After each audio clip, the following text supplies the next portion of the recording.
It's automatic. I'll make you wet.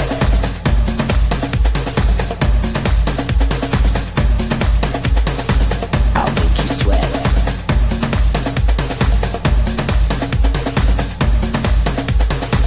I'm your best bet.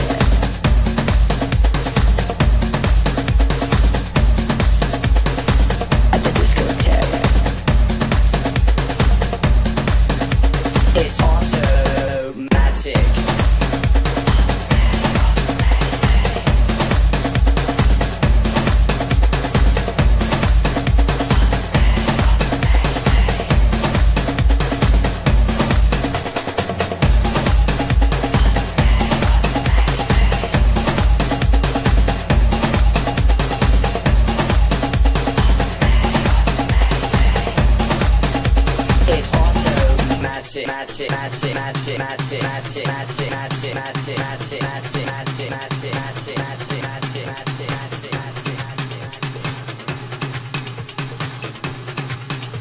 It's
sorrow.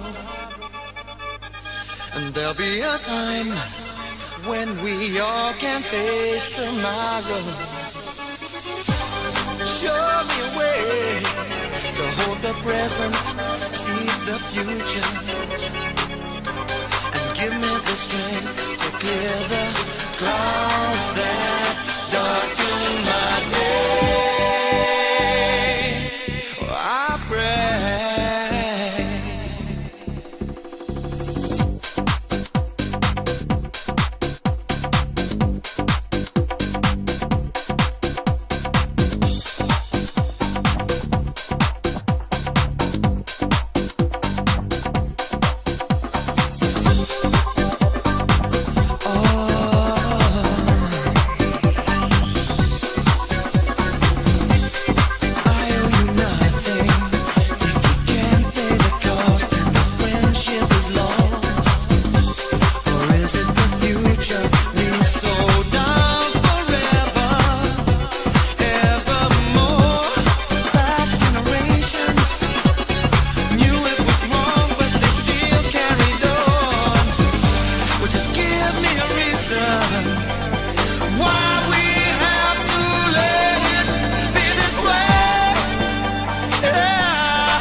Around here, it's not a patio, it's a patio. Oh, I love those chairs.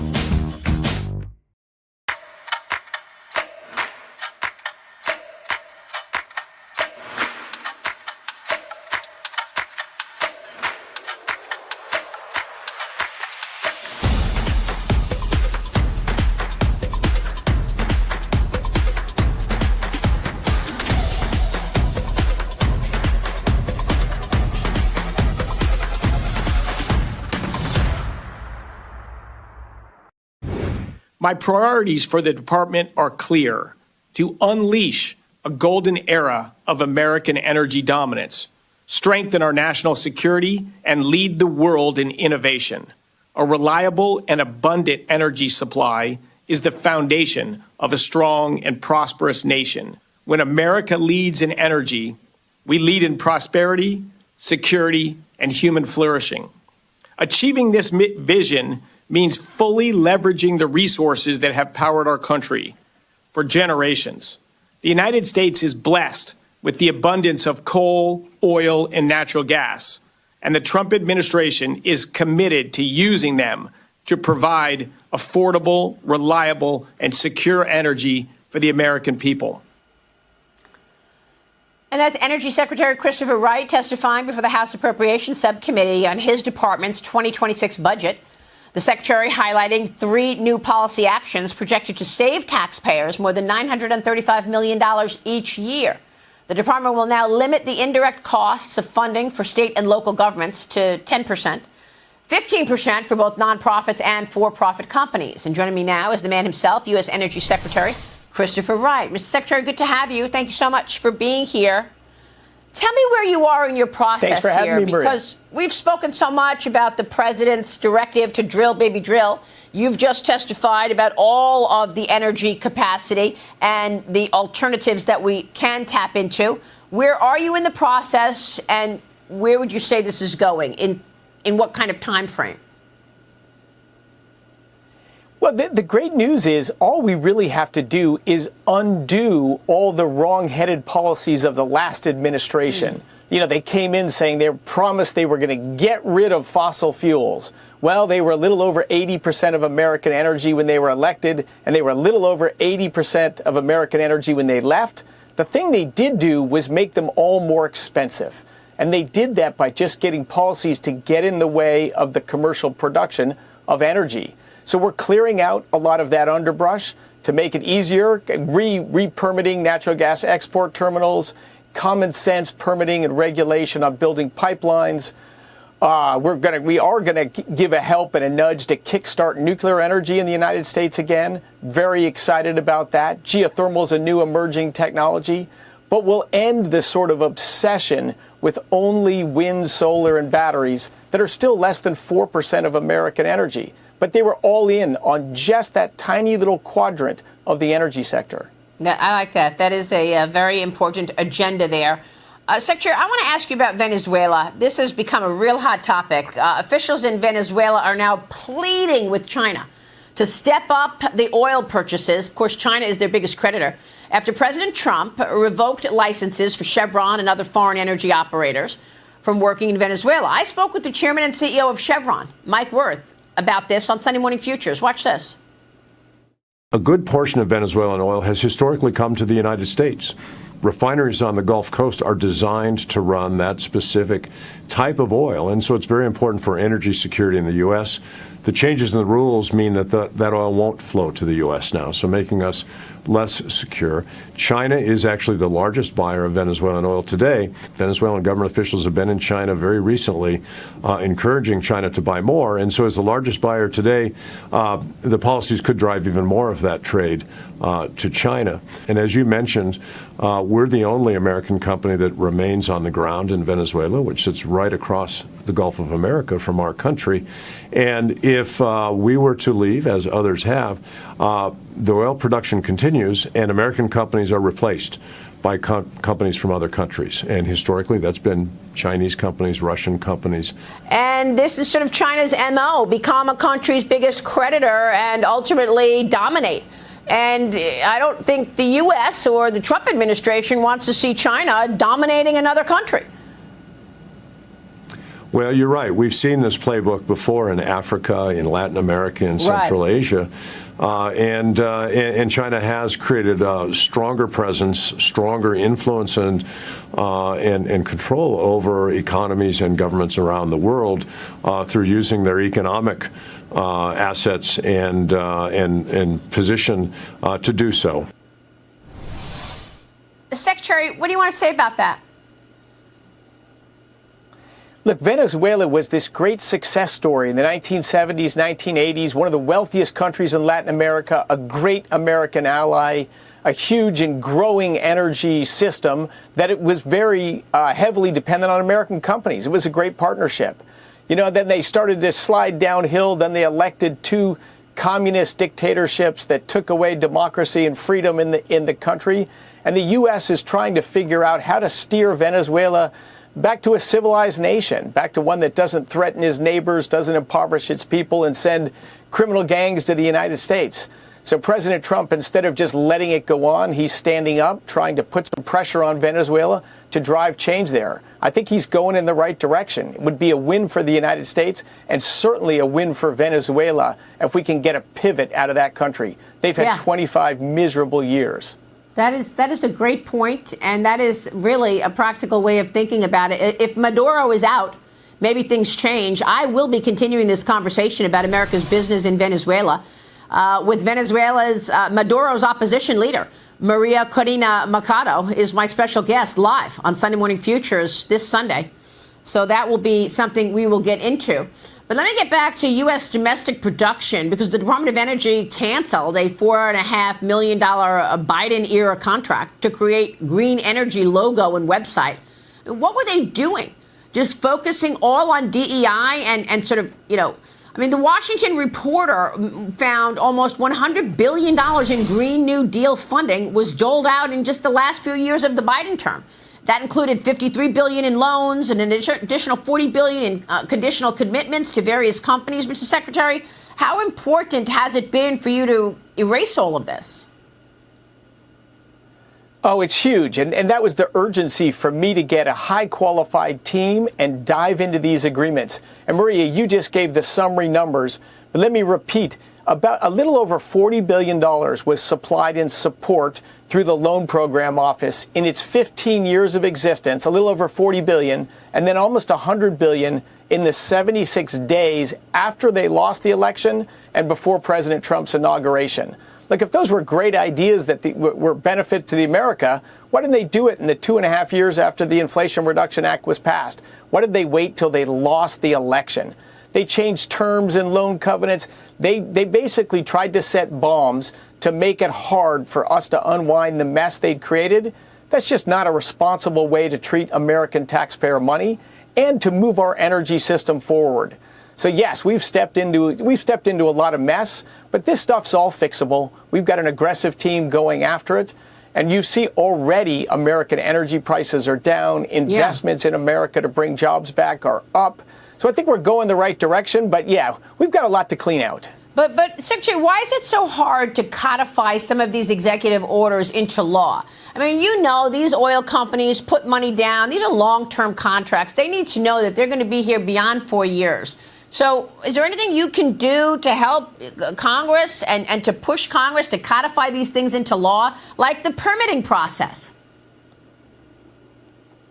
We are. I was with a couple senators yesterday. I would say there's great interest in Congress to make long-term structural fixes. On the news, you hear a lot about what we're doing in the short run because that's moving fast. There's also at least as much effort on these long-term structural codifications you just mentioned. So, you know, no specifics yet. Nothing has been passed through Congress of meaning. But you're going to see meaningful changes to our laws, some this year, and you will see it steadfast throughout this term. We will not be able to go back to the lunacy we arrived in whenever the Democrats come back to power. I think there'll be some meaningful checks on the lunacy that can return. All right. We'll be watching your work, sir. Thanks so much for joining me this morning. Do you know what's really fun? Making a website on Wix. Hey, we're How Ridiculous, 3 childhood friends and digital content creators that do epic stuff from Perth, Australia. We've got about 50 million followers. We're in the billions of views, and we're a small team. We always felt like our content was all about entertainment and being fun, but there was also this, sort of professional business side. One of the things that we knew was basically essential was getting our own website, so people would actually see a proper official group who mean business and who can deliver. And we now get unbelievable opportunities to do things like film balloon popping races with Manchester City. I don't know all the things that we're going to get to do in the next year or 5 years, but if we can do this as a job, anything's possible. Good Friday morning, everyone. Thank you so much for joining us this morning. I'm Maria Bartiromo, and I hope you're having a good morning. It is Friday, March 14th. It is 8:01 on the East Coast. President Trump will host New York Governor Kathy Hochul today at the White House. They're discussing a natural gas pipeline that could save families thousands of dollars in energy costs. Here's the president yesterday. It will reduce the most expensive energy almost in the world is in New England, because they have no way of getting it there because it's been held up by New York. And the whole of New England and Connecticut and New York, the energy prices are through the roof. And this one pipeline will save per family $2,500 just on heating, and another $2,500 on everything else. So the energy, by just a simple pipeline going through an area that wants it, an area that's not a rich area, it's actually a very poor area, would create jobs and everything else. And families in New York and Connecticut and New England are going to save $5,000 a family. In fact, a new Fox News op-ed says that the recent launch of the National Energy Dominance Council is expected to increase energy production and speed infrastructure permitting. The president has an opportunity to turn destructive Biden-era policies into tools of his America First agenda. Joining me now is the 17th Secretary of Energy of the United States, Chris Wright. Mr. Secretary, thanks so much for being here. Thanks for having me, Maria. And you were in that meeting yesterday with the president and the NATO chief. Can you tell us about this pipeline? What are the odds that the president can get this through? Can the states stop some of the president's ideas on energy expansion? Oh, I think it's highly likely that this pipeline, there's a couple of them actually get done. It's just such a win-win-win. This will lower costs for people in the New York area, for New England. Not just heating costs, which is a big deal. Old houses are heated by fuel oil. Natural gas is just so much cheaper, and it burns cleaner.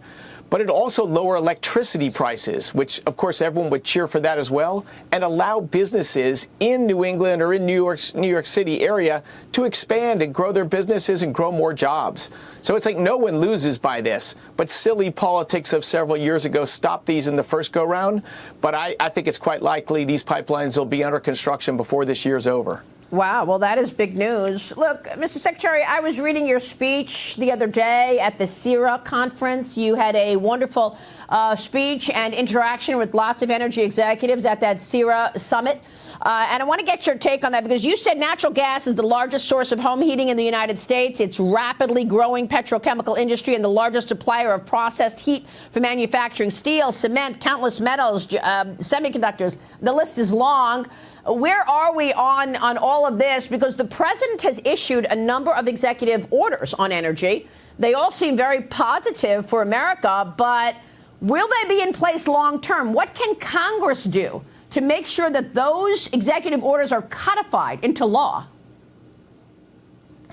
Oh, I think once we swing back this pendulum to common sense on energy and focused on the American people first, and not some sort of political agendas that don't work so well for the American people, I think it will be hard to go back. If you get across the country, people have lower cost energy, more job opportunities, and a little bit more common sense, I think it's going to be hard to campaign 4 or 8 years from now.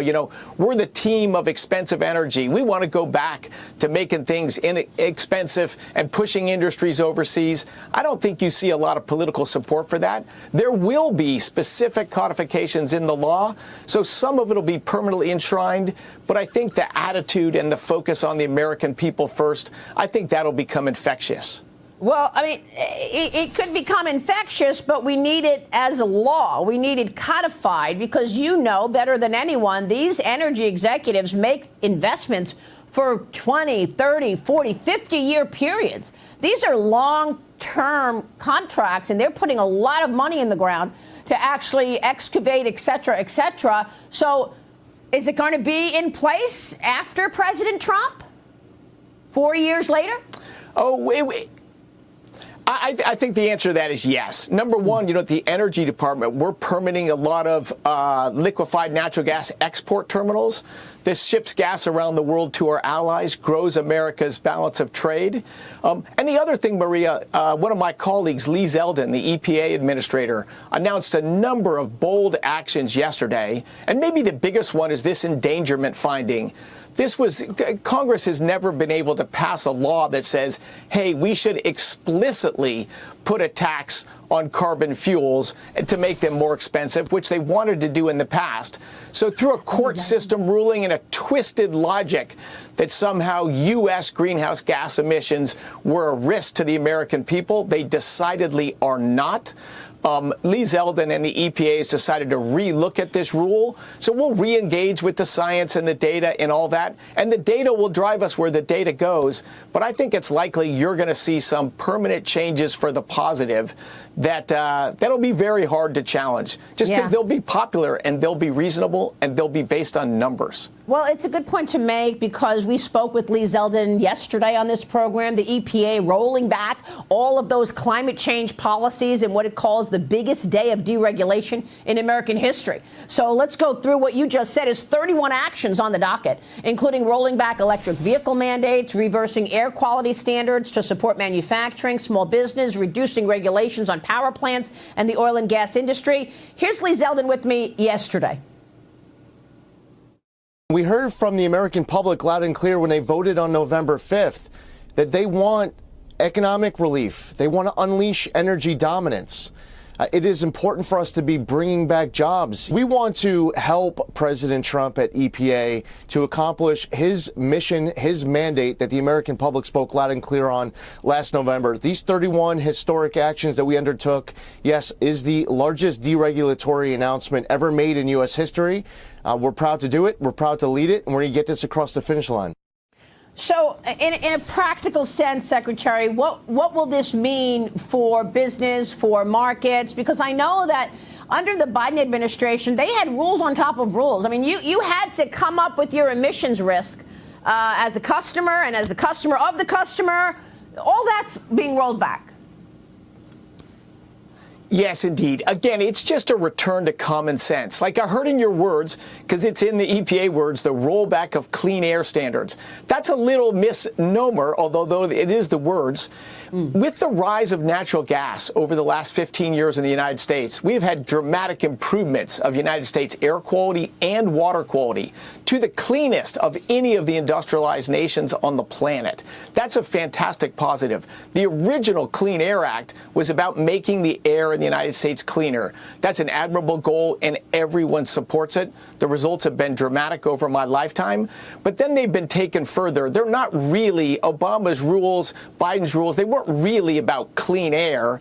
They were about reducing greenhouse gas emissions, which are different than pollutants.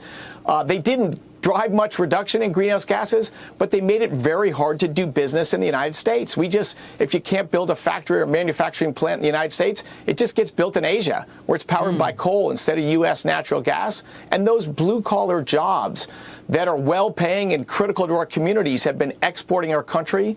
President Trump wants to bring them back. We want to reindustrialize America, bring jobs and opportunity along with clean air and clean water right here in the United States. Well, I love that. And I know the other day at the CIRA conference, you said, I am a climate realist. I've been studying, speaking, and writing about climate change for over 20 years. But the tariff conversation is also overlapping the energy conversation. I mean, Alberta Premier Danielle Smith says that her province wants to support Trump's energy agenda, but she's warning that they are looking for customers outside the U.S., including Asia and Europe. Alberta is Canada's largest oil producer, supplies the majority of the country's exports to the United States. You say if the U.S. could reach a deal with Canada to avoid oil and gas tariffs, maybe that looks different. So